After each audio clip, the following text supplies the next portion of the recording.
Okay, so we can start. So, yeah, we can start a little bit of motivation for quantum field theory now today. I think we did enough classical mechanics and quantum mechanics. Now let's do motivation for quantum field theory.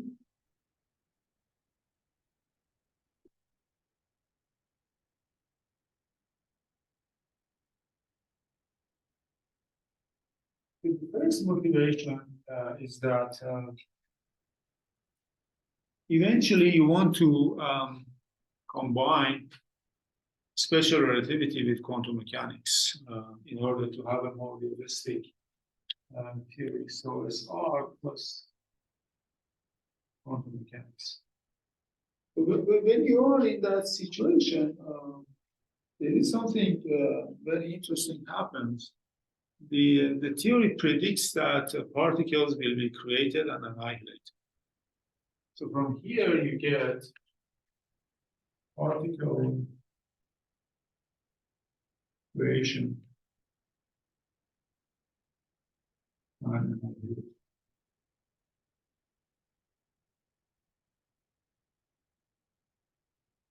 Now, this comes against all of formalism of quantum mechanics, because in quantum mechanics, there is no mechanism to allow one particle, two particles, three particles living together at the same time.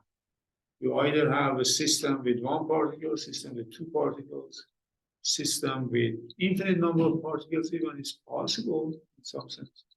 But we don't have a mechanism in quantum mechanics per se that allow creation and annihilation of operators. So that's something that's lacking in quantum mechanics. That's a deficiency of.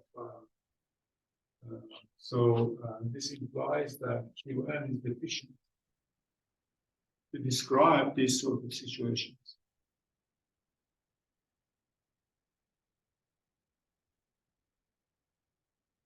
I mean, of course, when you combine SR and QM, there is this Dirac operator which accounts, it just replaces Schrödinger's equation.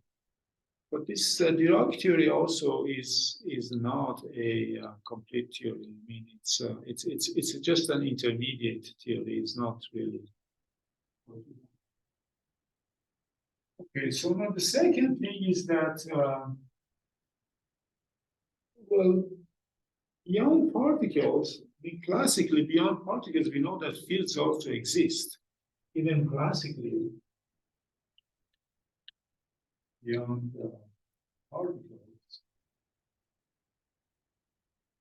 we have fields. We have classical fields.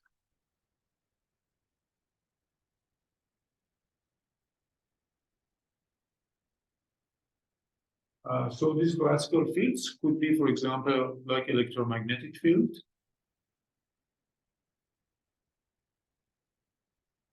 The EM field. We can have other fields like scalar fields representing like wave motion. Scalar fields, etc. So we have these fields, classical fields. I mean, for example, so can you give an example, another classical field which is very, very prominent?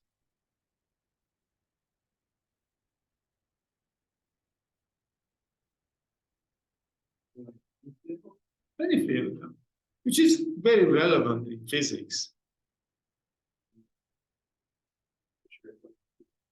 Yeah, temperature I consider as scalar fields here. Sorry, you can see. But something which, yeah, exactly. G mu nu. I mean, this EM is A mu, dx mu.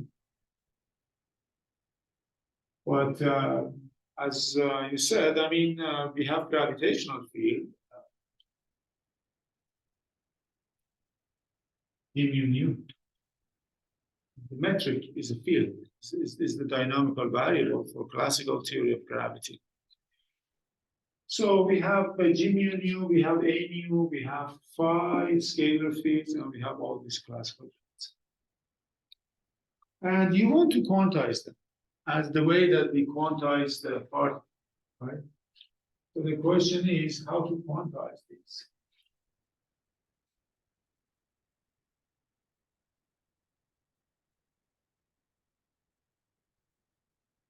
A classical.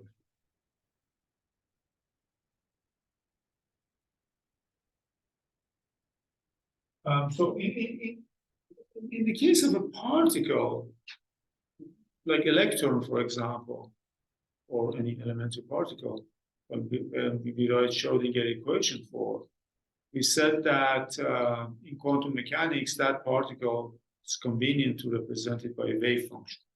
So just this one point in three-dimensional space gets replaced by this wave function psi. So that's the quantization of particles.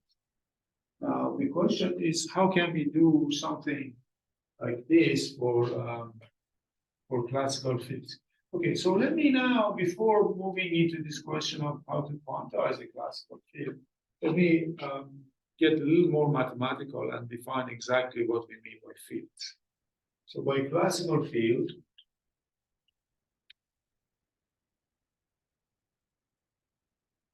okay, so usually there is this space-time M. There's this space-time M. And there is a target space, maybe N. And it's just a map from M to N. So this is, you can imagine as we have a space-time. And this is your target space. This is one example where fields emerge like this.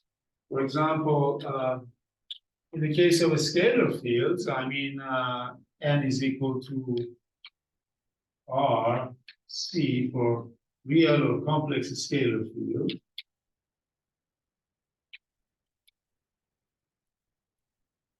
And for more general more general fields, like for fermions, this n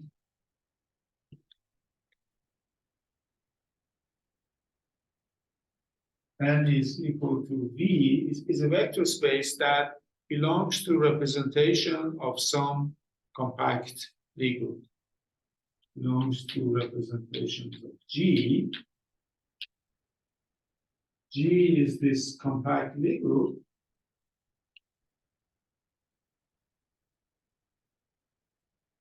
This compact Lie group can be something like SU mu1, for example. Can be something like SU2, SU3. It mathematically can be any compact Lie group. So this field takes values in representational space for a particular representation. You say your field is in this representation, this particular representation.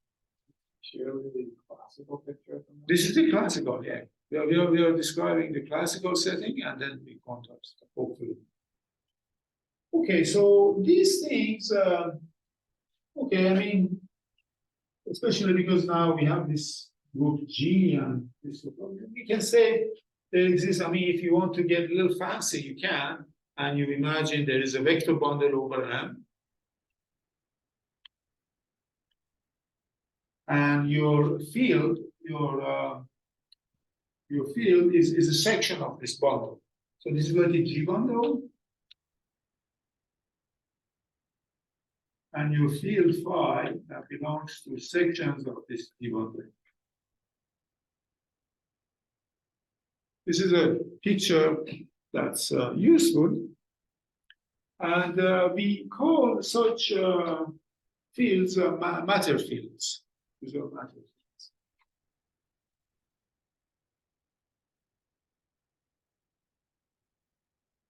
I mean, for physics notation and physics way of thinking, it's really enough to think of V to be Rn or Cn and a space that your group acts as group of internal symmetries of your matter fields. But you can be more general if you want, because this is to do with the ideas of gauge invariance, formulated more mathematically. That. So we have these matter fields, but then there are second types of fields, which are gauge fields, but they are fields again.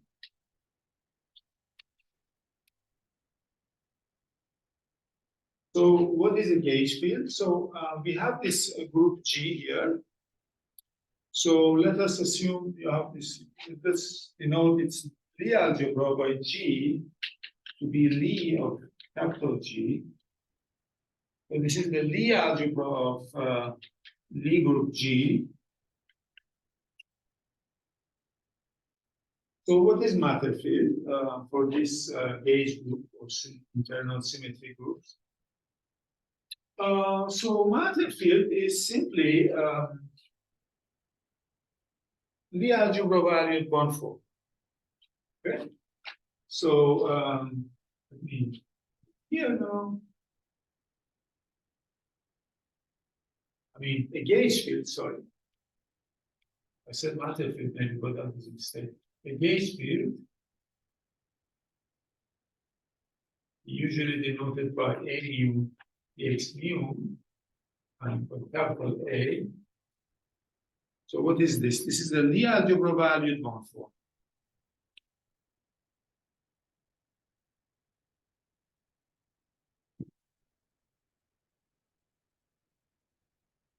So if you want, so mu is the index that's related dimension of the spacetime.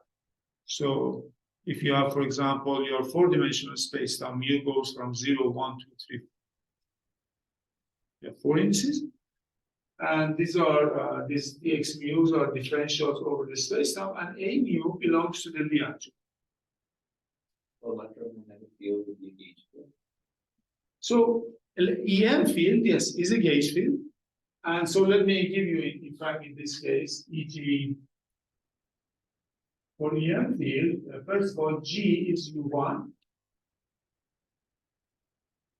For the electromagnetic field, the Lie group, the group of symmetries is U1. And of course, the Lie algebra of U1, it's R. But physicists usually write it as IR. But there's a reason for that. But that's okay. It's R. Okay, now, so this is for electromagnetism, electromagnetic fields, right? Now, for let's look at, for example, for weak field, I mean, we have weak force, I mean.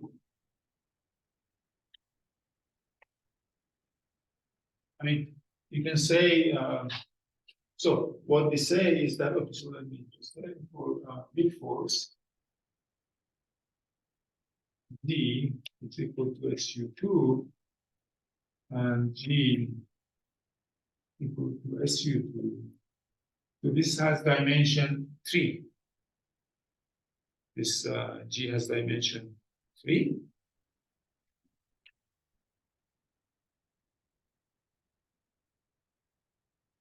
And well, in this case, the EM field, and not EM, I mean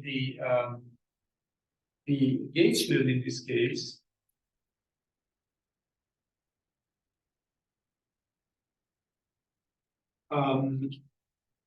so there are like three. This space is three-dimensional. So we can express this in terms of three components of the algebra of G, the basis. If you write it in that basis, you get the three gauge fields, which are W and Z bosons. So how do we denote it? Is it W plus minus and Z, or W Z plus minus?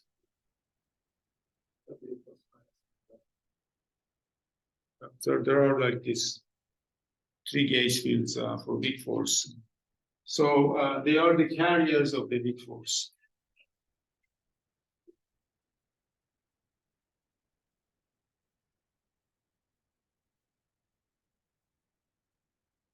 In this notation, is the A, so A and U is like, It belongs to SU2. Yeah. This notation is different from what. But you can pick 3 basis elements in G. These are usually denoted, I don't know, by maybe PA. A equal to 1 to 3. And then you can write A as A, TA. And these are now the things that takes values. These are real valued functions now. These AAs.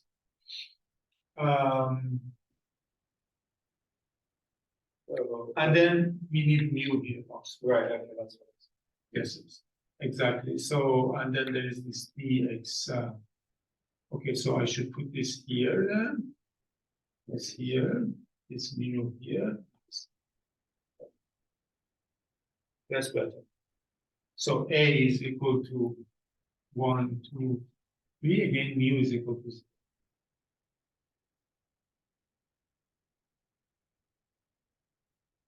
Here I should put. Now, those 3 matrices that you pick play an important role. So I believe in this case you pick just the 3 Pauli matrices, but these are gauge fields for the weak force. Now that we are discussing, maybe I can just mention also strong force.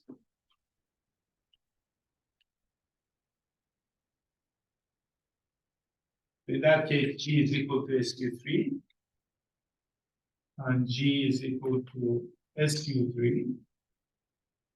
In this case, dimension of G over R is 8. It's 8-dimensional real Lie algebra. And again, we have the same formalism. In this case, we choose TAs. A equal to 1 to 8. So in this case, so you choose 8 3 by 3 matrices. The standard choice in this case are called Gelman matrices. So you choose chosen by Gelman. I hope my Gelman spelling is correct. Sure. Is it 1 word or 2 words? I think it's 1 word. Gelman. Again, but once you fix these Gelman matrices, you get this scalar. Well, they are not a scalar, but they look like a scalar.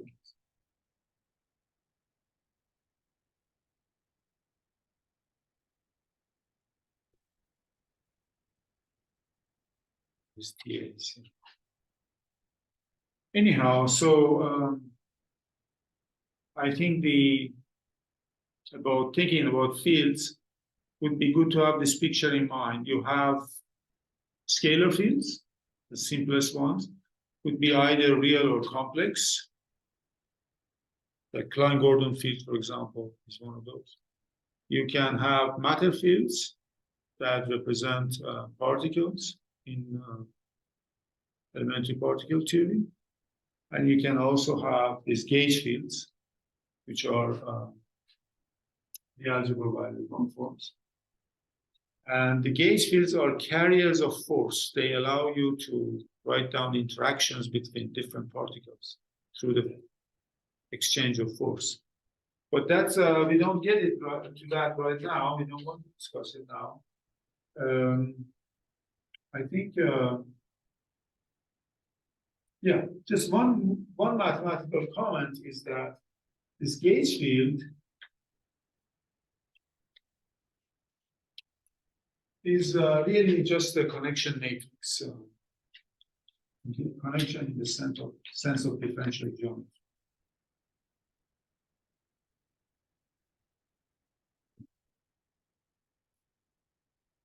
Okay, so now, well, I mean, this is just to get us to know a little more about gauge, about fields, different fields. And all of it is classical field theory. Okay, now how can we quantize this? Basically, there are two methods that people have found quantizing fields. One is we look at quantum fields as operator valued functions. Any questions about this? One quick question was, Yes. so for EM fields, our Lie algebra is just R. So is it also a scalar field or like? No, because you never consider them separately. Separately, they don't have invariant meanings. Oh, What has a meaning is just A itself, which is called vector potential also. That's another name. okay, I see what you mean. It's a vector potential, yeah. Okay, that makes sense. It's in elementary EM theory, they consider this as a vector field whose curl is electromagnetic field B. And we know that such a vector field exists because divergence of P is equal to 0 by Gauss law. Oh. Okay, thanks. So this exists, but that's not. It's not a good idea. It's technically wrong to think of it as a vector field. It's not. Right, because we don't think of it. It is not. Yeah, it is a one form. Right. Gotcha. Yeah, we're literally in scalar field. There's no form. We just Yeah. right to this. Yeah. Gotcha. Yeah. Any other question? Yeah. Or comments? Okay, now let us see just kind of first idea of what quantum field is. So, yeah, I mean, roughly speaking, you can think of quantum field as an operator valued function.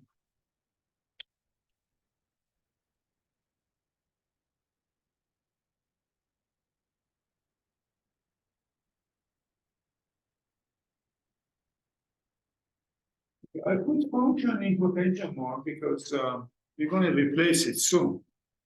So what is the idea then? So the idea in this case is that we are thinking of this phi at x. So at each x in the space time, this phi of x is an operator now.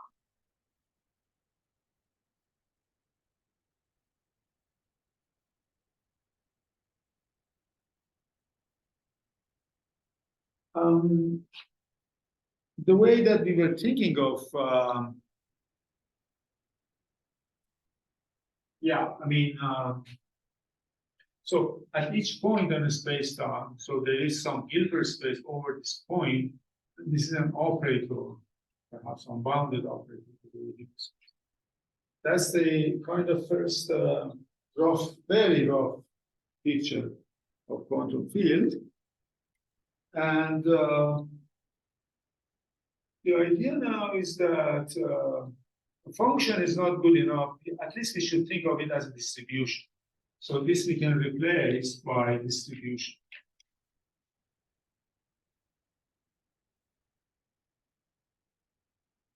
So based on this picture, there is indeed some axiomatic foundations for quantum field theory. It's called Whiteman axioms. So we have Whiteman axioms.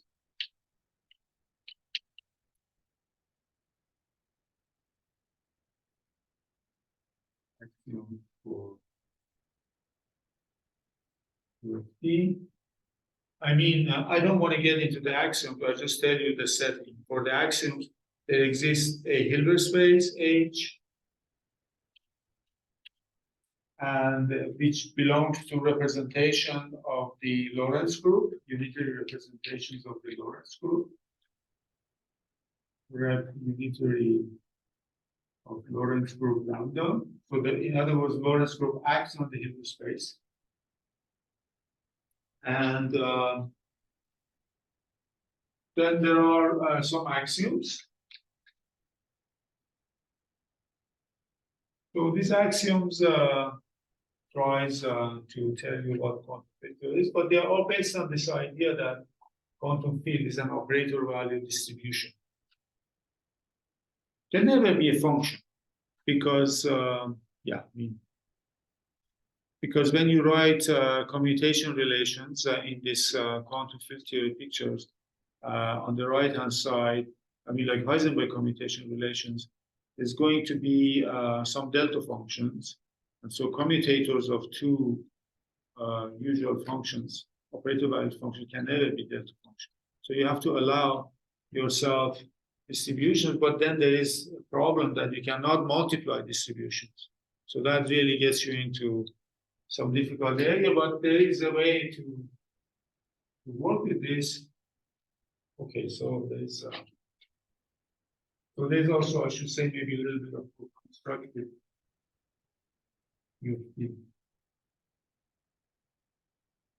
But this has never been successful. It's mathematically rigorous, but physically is not successful. For example, they don't have any four-dimensional theory with interactions. I think the best they have, I'm not sure, maybe phi 2 and phi 3 theory in dimension 2 and 3.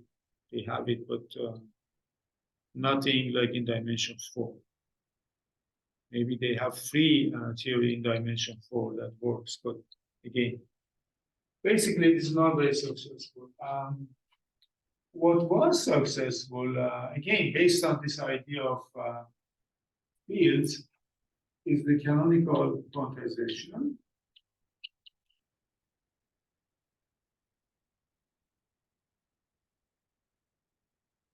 This is the approach that Schringer and a lot of others followed.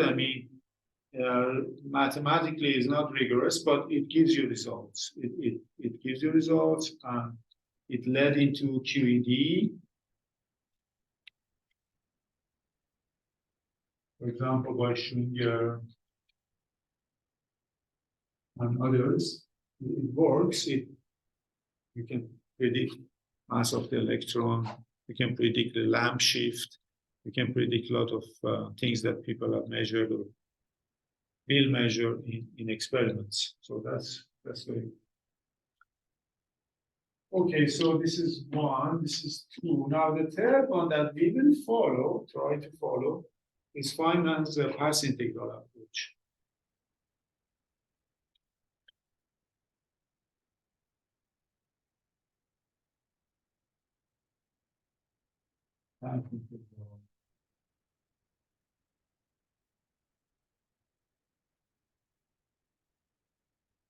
So,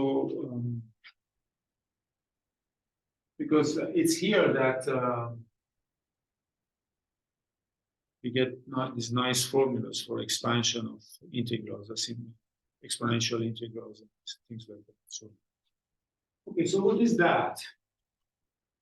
So, in this case, so this is what we focus now. So there is this space F. So there is this infinite dimensional space of fields. This is a space of fields.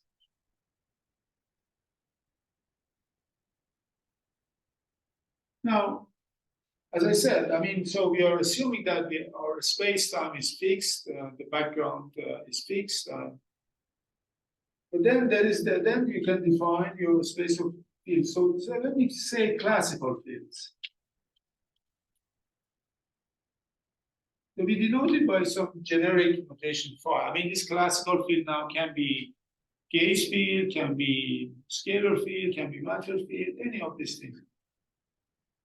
Okay. And then we have some function S. from F to general R, this is action. So this is like in the Lagrangian mechanics, you remember we had this action functional. So this is the action as in Lagrangian mechanics.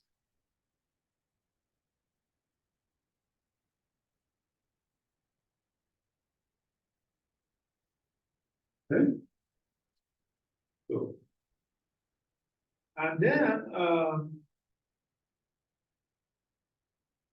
so as okay, then what you define some sort of partition function Z.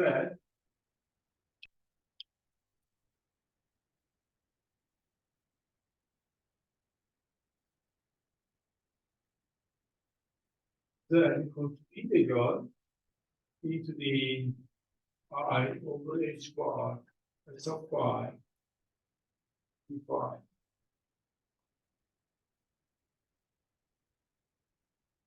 So now this, of course, is quite problematic because we don't have a measure which we denoted by d phi over a space of all fields. That's an infinite dimensional space. Not only just that, it's far more complicated. Can have very complicated structure. There is no measure, and no one has been able to define a measure, except in very, very special cases that we will maybe discuss. But the problem is even far worse than non-existence of measure, because this quantity now, this is real, and h bar is a physical constant, it's Planck's constant. So this h bar, I over h bar, so I mean this quantity is as absolute value of 1. So you want to integrate a function which has absolute value of 1 over this infinite dimension. So there is no chance for this to be doable rigorously like this. But let's assume we know how to make sense of this. Let's assume for now. We'll see later on, very soon actually, how this can be done by analogy in the finite dimension case. Then what you really want to know is expectation values of observables. So what is an observable?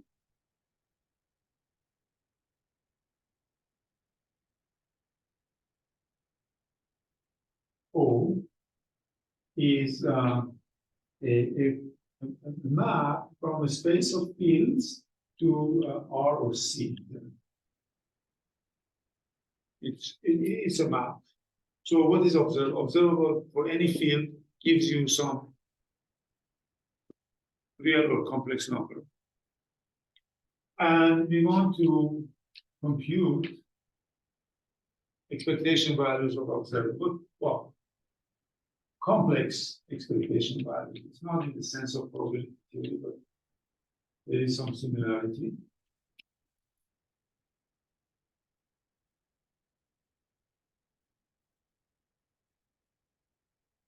So the goal now is to compute these expectation values.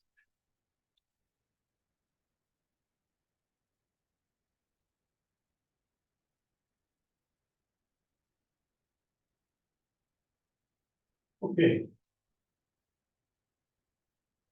This is what we want to compute for all possible functions on the space of fields. Now, these are, I mean, so first of all, question. You have to see that maybe in a different place. I'm just not seeing where the here is in that. Oh, yeah, that's right. That's a good point, yes. I should, yeah, absolutely. There's a good reason you could not see it. Thank you, yeah, this is O of phi. It goes inside here, in front of the exponential. Thank you. Yeah.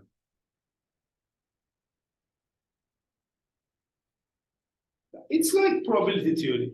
You have a measure, you compute expectation value of any random variable, so to speak. Of course, this is not real measure theory. This is some imaginary type of measure theory.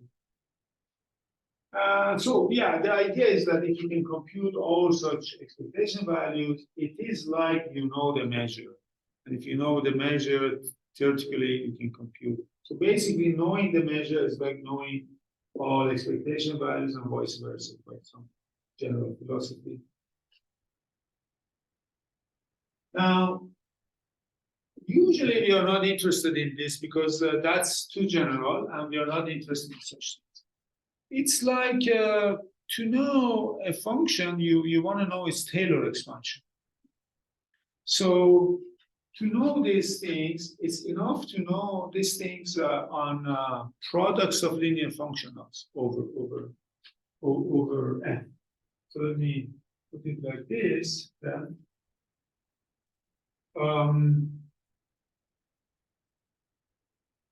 Basically, what is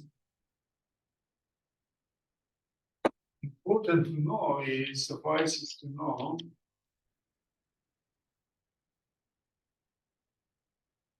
I mean, to know all these expectation values, it suffices to know it for O of phi equal to L1 of phi times L2 of phi times Lk of phi for all Li for all k. But this Li now is a linear function. Li is a linear function. And each Li from F C is linear function.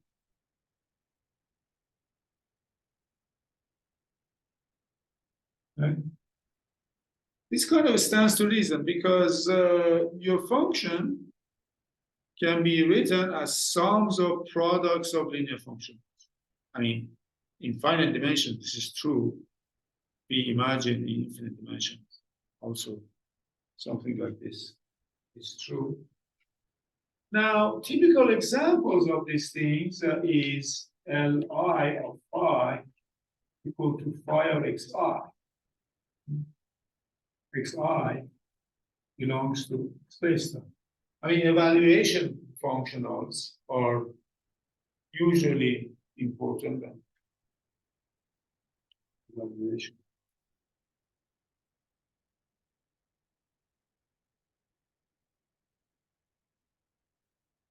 Okay, so then this quantity is called correlation function.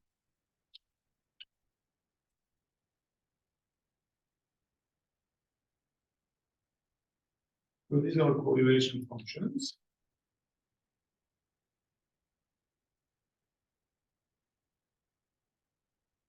And in this particular case, we have a special cases, which is a product of phi of x1, phi of x2, I mean xi1, xi2. I hope my notation is not too bad. I mean, yeah, okay, I don't know. X1 phi of xik. Sometimes they are called endpoint functions. These are correlation functions.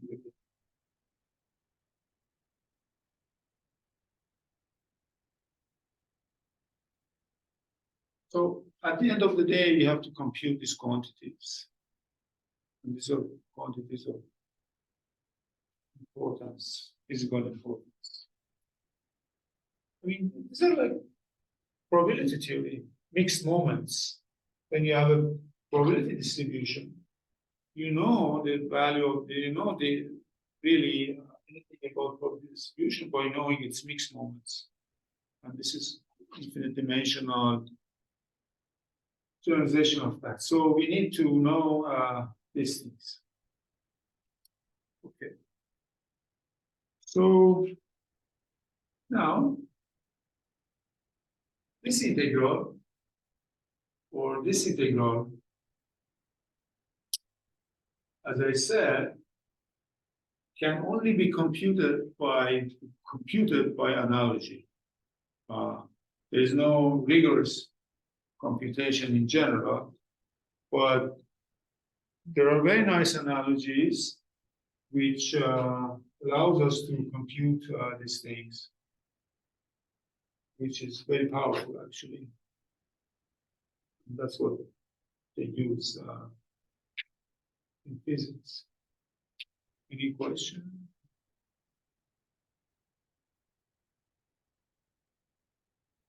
Okay, so let me write here now.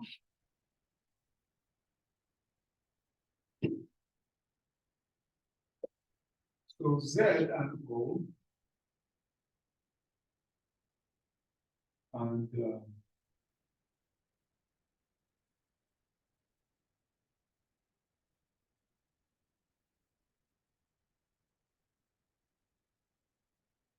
will be computed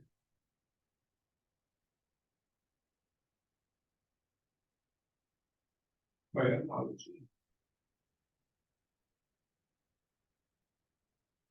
with finite dimensional exponential integrals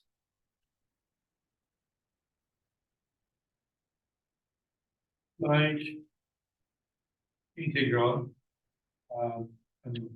g of x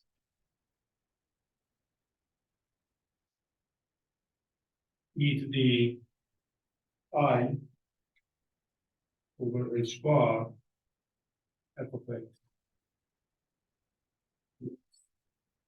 Now, in terms of dimensions of this thing, this can be over any dimensional. Yeah. So it is this sort of thing. This is like 1 over z. This is like expectation value of g, if you want. Sort of thing. It's like quantum field theory over zero-dimensional space, because this sort of things. If the space-time is zero-dimensional, then your functions are just points in Rn. If your space has n points, zero-dimensional n-point space, it functions on that. This is just a point in Rn. Okay, so this is like, if you want, this one is like quantum field theory over a space with n points. I mean, maybe a space-time even, I don't know, with n points. Because in this case, f is going to be Rn. And this integrals I did not write over what, but this, of course, we are integrating over all fields here.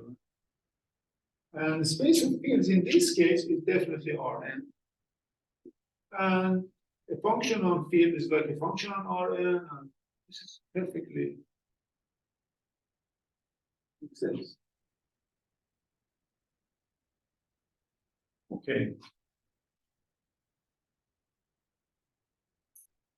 Okay, so now the question is, how can we compute these things?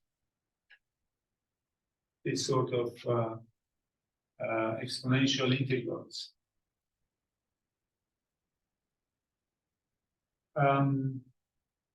So these exponential integrals can be computed exactly only in one case, which is the Gaussian. And in all other cases, we will only write an asymptotic expansion, even in this finite dimensional case. But that asymptotic expansion is going to be very nice. So any questions? Okay, so now, but let me, before moving in that direction, let me now change gears a little bit. And let's look at the case where we have a real power here instead of complex. So if instead of If instead of quantum field theory, we want statistical field theory,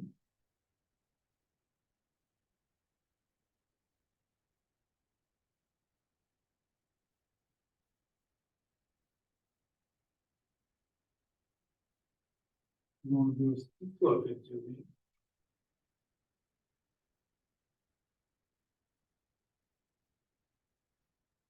Then we have to change this, the picture here. Then the right thing would be Boltzmann weight in that case. So you get expectation value of O. So first of all, then Z is going to be this one, integral e to the minus S of phi over H bar d phi. And expectation value, of course, going to be similar to that. Okay. And in a sense, this is more manageable. This case, the real case is more manageable than the complex case, but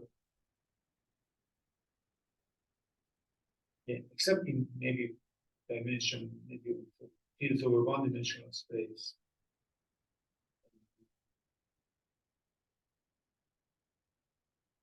We have finite Cox formula. This can be done, but otherwise still has same problems, but a little more manageable. So we will focus now, from now on these things.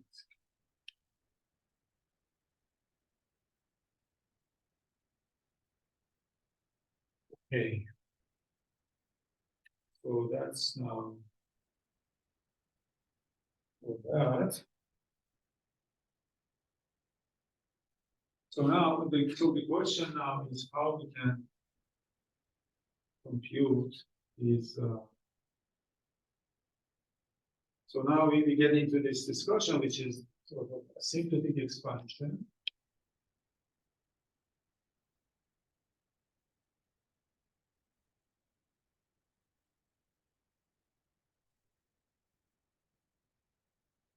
This is asymptotic expansion of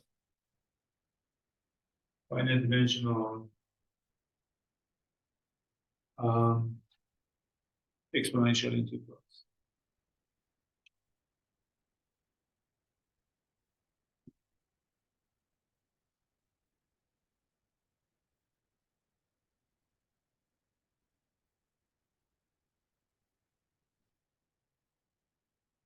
Right. So let's look at the simple case, something like integral, say, or r, exponential of minus s of x over h bar dx.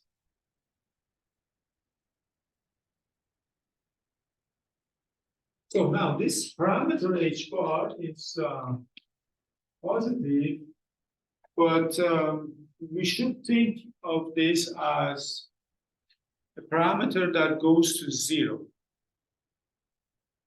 It goes to zero. So it's always positive, it goes to zero. So this is the kind of, and we want to get a kind of expansion of this in terms of powers of h.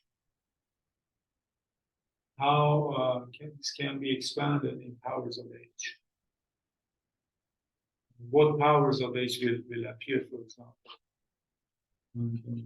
Okay, so I mean, just looking at it, it's clear that as h bar goes to zero, assuming that this s of x is a good function, that we write down condition, is a good function. I mean, if h bar goes to zero,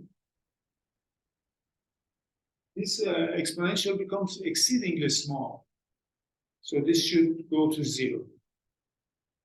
But we want to know how fast it's going to zero. That's the goal. So now this S of x, we are assuming that S of x has a unique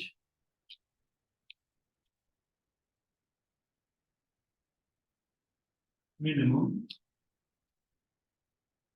at x0 with a double prime of x0 positive. Of course, f prime of x0 is equal to 0.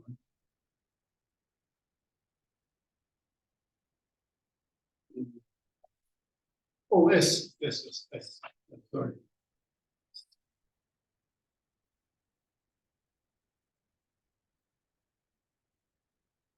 Okay, so the picture is something like this. So we have this, there is this point. I want this integral to be convergent. So we are assuming that at infinity, this grows to infinity fast enough so that the integral is convergent. And we don't even have to put that, because I can consider integral from a to b that will get rid of that conditions at infinity, but that's okay. So there is this condition, but there is this unique point x0 that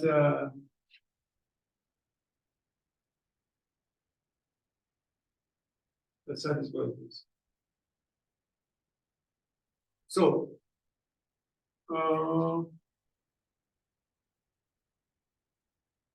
as I said, I mean, this integral we expect to go to 0, gets smaller and smaller.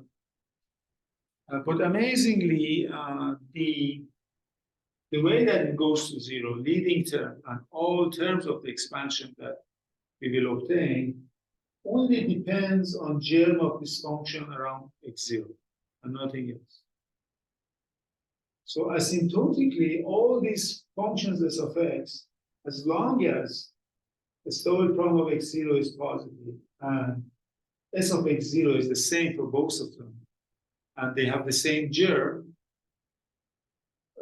they're going to get same asymptotic expansion. So let me write the result, and then we will justify that. So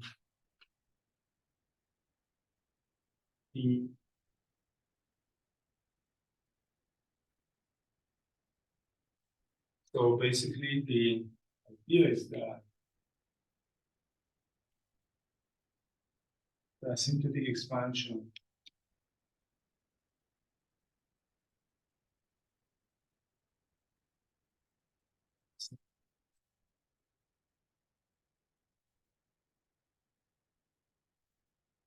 of, let's call this a star,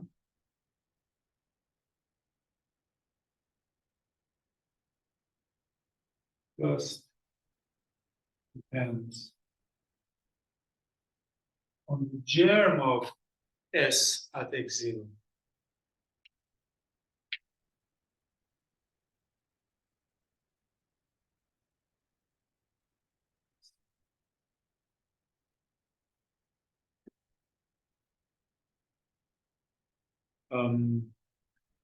So let me tell you how we can get this asymptotic expansion from the germ of S at x0, and then try to justify. Okay, so in practice, that's what you do. You just write S of x equal to S of x0. I mean, okay, so the Taylor's theorem, first of all, implies that, yeah, S of x is not equal to its Taylor expansion, because this S may not be analytic. That's quite feasible. But if it is C infinity function, we know that there is an asymptotic expansion near x0 for S. That's the point. So it's S of x0 plus S prime of x0, x minus x0, plus S double prime of x0 over 2 factorial x minus x0 squared, and then higher order terms, right? This is an asymptotic expansion, it's not equality. And of course, this term is zero because this is a minimum. And it's a minimum where the function is very, yeah, this double prime is positive. It's concave. Okay, now the idea is that we just substitute this into this integral and then see what they get. They have got integral over r into the minus. So if you just put here, so we get minus, okay, so we've got s of x0 plus 1/2 this double prime of x0, x minus x0 to the power 2, and then those higher order terms divided by h bar. And this is dx. Okay. So now this is the constant term, so this comes out. So this is equal to e to the minus s of x0 over h bar. This infinitely small term is there. This is very, very small term. I mean, yeah, so I'm assuming s of x0 is positive for this.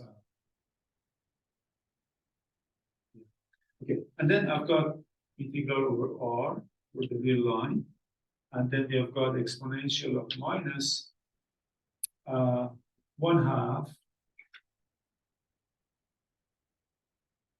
this double prime x0 x minus x0 squared over h bar, and we have got dx. Now, before we do anything about this integral, it's a good idea to do a change of variable to get rid of this h bar here, basically. So let's do change of variable.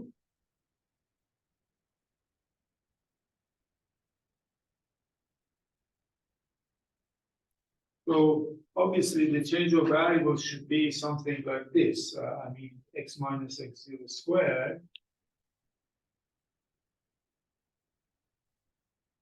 I mean, x minus x0 could be equal to, I don't know, square root of h, right?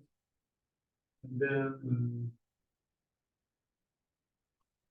y, I guess.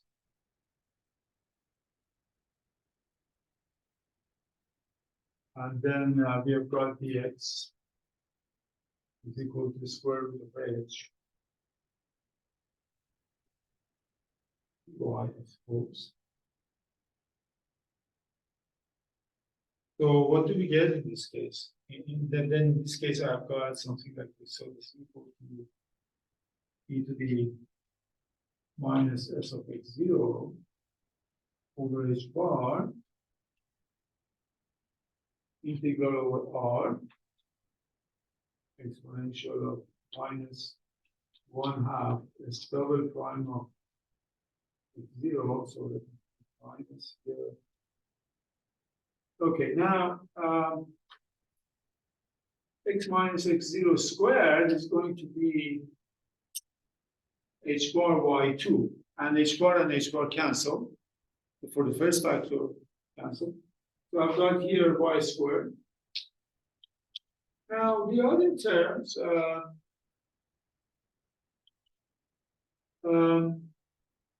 they will have h for sure. We will have h in other terms. We will figure that out. But then here we have got dx, which is root h bar dy.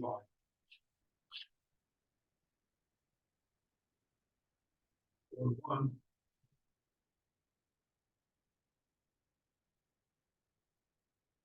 So far, this is rigorous. I mean, we have this is exact. This is equal to this. So this is equal.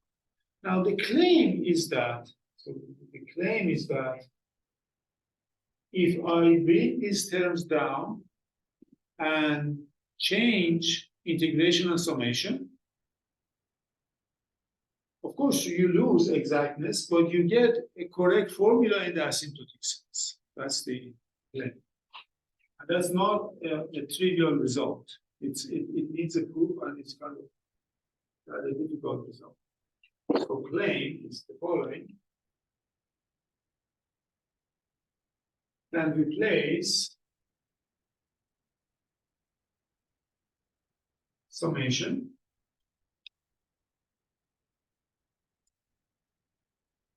we can commute, or I should say, maybe I don't know how to place can commute summation with integration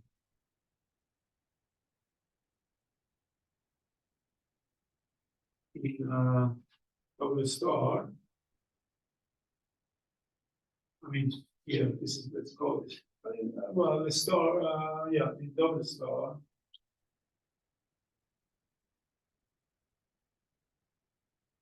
At the expense of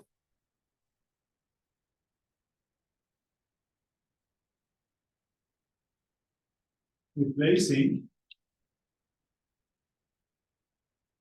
equality by asymptotic sum.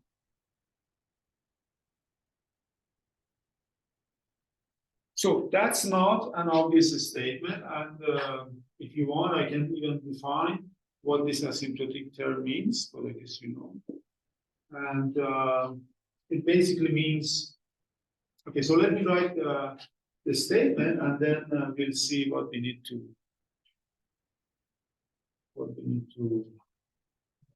So basically, then the result is the following, that indeed, this exponential integral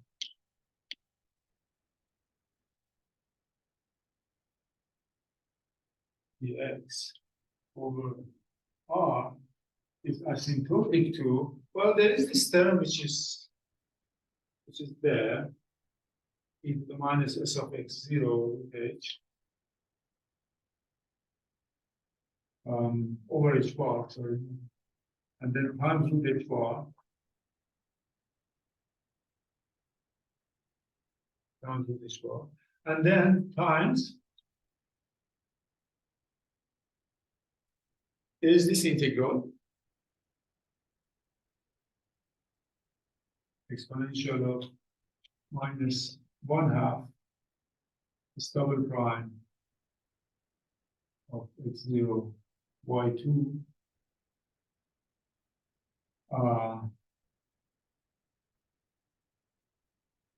yes, dy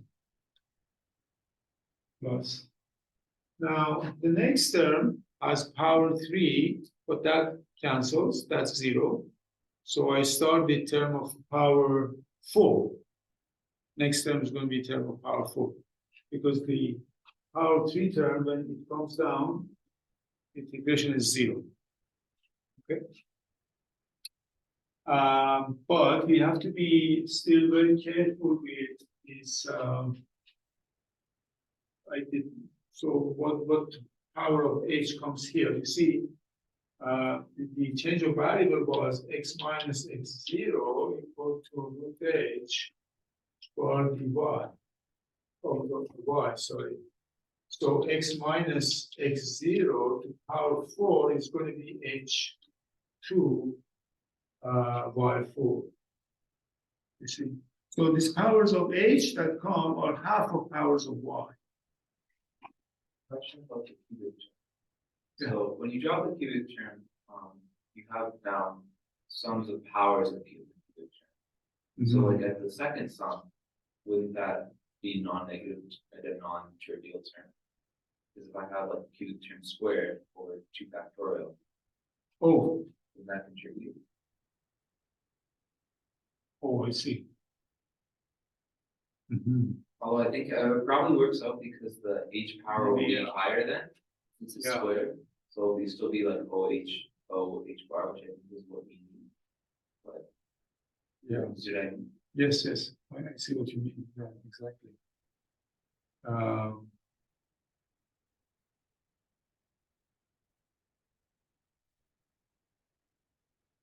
Yes. Yeah. These extra terms.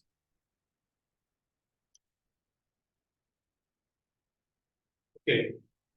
I better not write those extra terms, but we have to have a good idea of the power of h that comes here. So what kind of h powers is going to come there?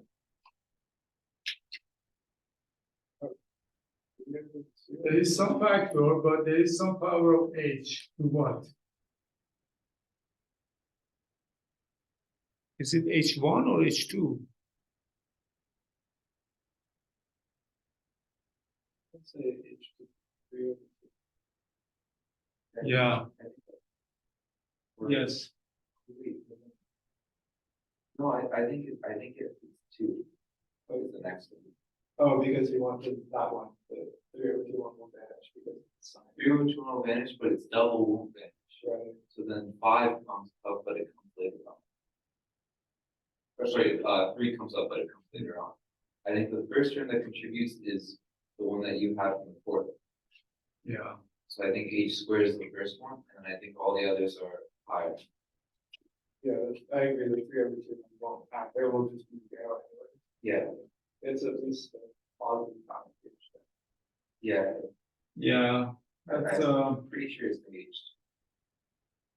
yeah, that's okay. So these terms, I still have to make sure what comes in, but there are powers of h, and we are in the regime where h bar goes to 0. That's our interest. That's the regime that we're interested in. And this is this h bar, and this factor, which is exponentially small, and yeah.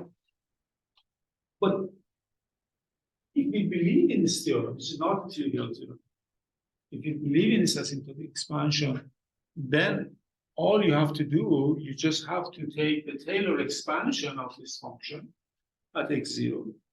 And every term in the expansion potentially can be derived from that. That's the dependence on the germ of the function only, right? So that's the thing. So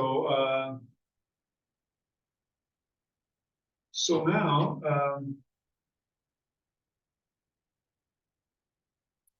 compute this. So I'm going to finish in 2-3 minutes, but to compute such things, then we have to compute. So next, need to compute logs and integrals.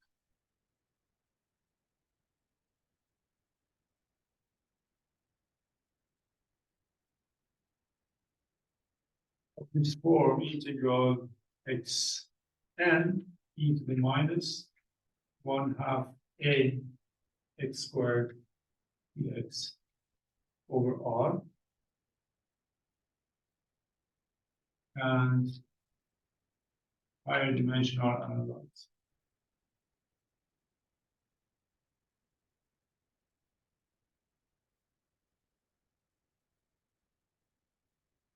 Because when we bring down these y terms, we're going to get integrals of this form. Instead of x, I was writing in terms of y, but basically these sort of things. Right. So that's the. So this is the one-dimensional, but then we have the n-dimensional versions of this we have to compute. And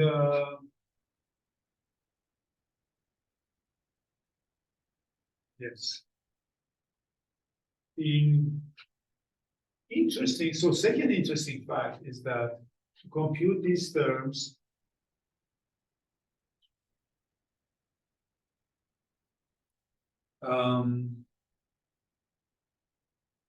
we will just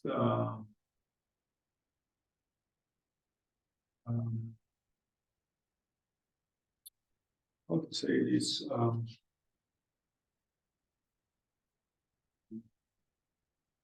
yeah, we need the expansion of S for sure, but okay. There is this thing called finance theorem, which is the graphical calculus for computing this. And this would replace this step, not replacing, this would be, yeah, I mean, it will tell us how all these higher order terms are. Yeah. So I think we stop right now. I mean, then we will continue. So and then we can discuss maybe. Okay, so.